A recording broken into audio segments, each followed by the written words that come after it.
निर्गमन अध्याय 38। निर्गमन अध्याय 38। फिर उसने बबूल की लकड़ी की होमवेदी भी बनाई। उसकी लंबाई 5 हाथ और चौड़ाई 5 हाथ की थी। इस प्रकार से वह चौकोर बनी और ऊंचाई 3 हाथ की थी। और उसने उसके चारों कोनों पर उसके 4 सिंग बनाए। वे उसके साथ बिना जोड़ के बने। और उसने उसको पीतल से मढ़ा। और उसने वेदी का सारा सामान अर्थात उसकी हांडियों, फावड़ियों, कटोरों, कांटों और करछों को बनाया। उसका सारा सामान उसने पीतल का बनाया।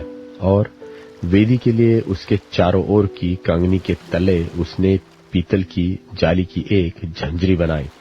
वह नीचे से वेदी की ऊंचाई के मध्य तक पहुंची। और उसने पीतल की झंझरी के चारों कोनों के लिए 4 कड़े ढाले, जो डंडों के खानों का काम दे।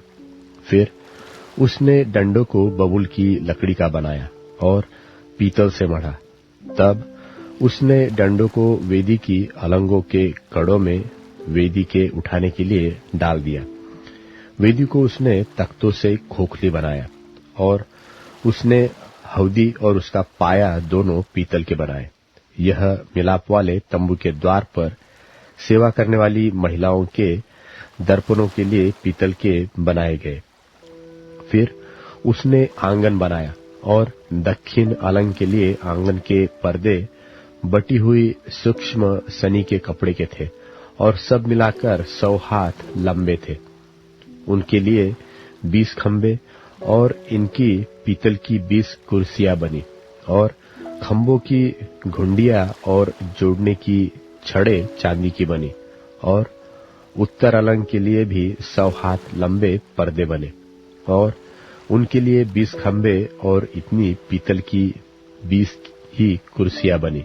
और खंभों की घुंडियां और जोड़ने की छड़े चांदी की बनी। और पश्चिम अलंग के लिए सब पर्दे मिलाकर 50 हाथ के थे। उनके लिए 10 खंबे और 10 ही उनकी कुर्सियां थी। और खंभों की घुंडियों और जोड़ने की छड़े चांदी की थी। और पूरब अलंग में भी वह 50 हाथ के थे। आंगन के द्वार के एक ओर के लिए 15 हाथ के पर्दे और उनके लिए 3 खंबे और 3 कुर्सियां थी। और आंगन के द्वार की दूसरी ओर भी वैसा ही बना था। और आंगन के दरवाजे के इधर और उधर 15-15 हाथ के पर्दे बने थे। और उनके लिए 3-3 खंबे और 3 ही 3 इनकी कुर्सियां भी थी। आंगन की चारों ओर सब पर्दे सूक्ष्म बटी हुई सनी के कपड़े के बने हुए थे।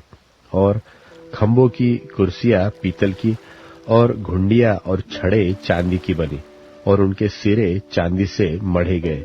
और आंगन के सब खंबे चांदी के छड़ों से जोड़े गए थे। आंगन के द्वार के पर्दे पर वेल बूटे का काम किया हुआ था।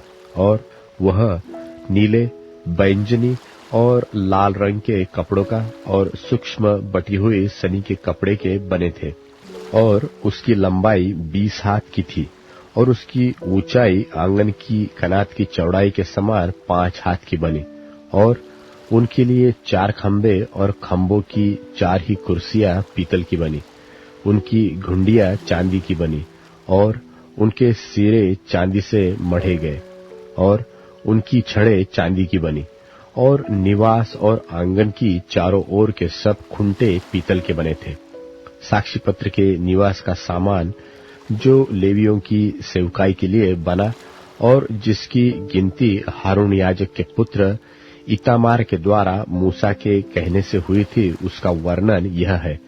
जिस जिस वस्तु के बनाने की आज्ञा यहोवा ने मूसा को दी थी, उसको यहूदा के गोत्र वाले बसलेल ने, जो हूर का पोता और ऊरी का पुत्र था, बना दिया।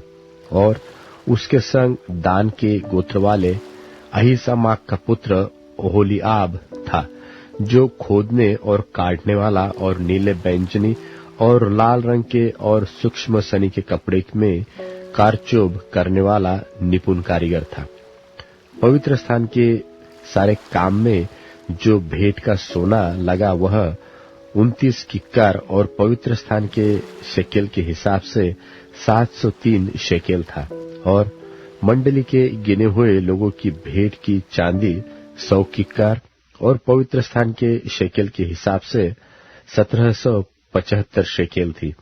अर्थात जितने 20 बरस के और उसके अधिक अवस्था के गिने गए थे वे 6,03,550 पुरुष थे। और एक एक जन की ओर से पवित्र स्थान के शेकेल के अनुसार आधा शेकेल, जो एक बेका होता है, मिला। और वह 100 किक्कार चांदी पवित्र स्थान और बीच वाले पर्दे दोनों की कुर्सियों के ढालने में लग गई। 100 किक्कार से 100 कुर्सियां बनी, एक एक कुर्सी एक किक्कार की बनी। और 1775 शेकेल जो बच गए उनसे खंभों की घुंडियां बनाई गई और खंभों की चोटियां मढ़ी गई और उनकी छड़ें भी बनाई गई। और भेंट का पीतल 70 किक्कार और 2400 शेकेल था। उससे मिलाप वाले तंबू के द्वार की कुर्सियां और पीतल की वेदी, पीतल की झांझरी और वेदी का सारा सामान और आंगन के चारों ओर की कुर्सियां और उसके द्वार की कुर्सियां और निवास और आंगन की चारों ओर के खुंटे भी बनाए गए। परमेश्वर इस वचन के पढ़े और सुने जाने के द्वारा आप सभी को आशीष दे।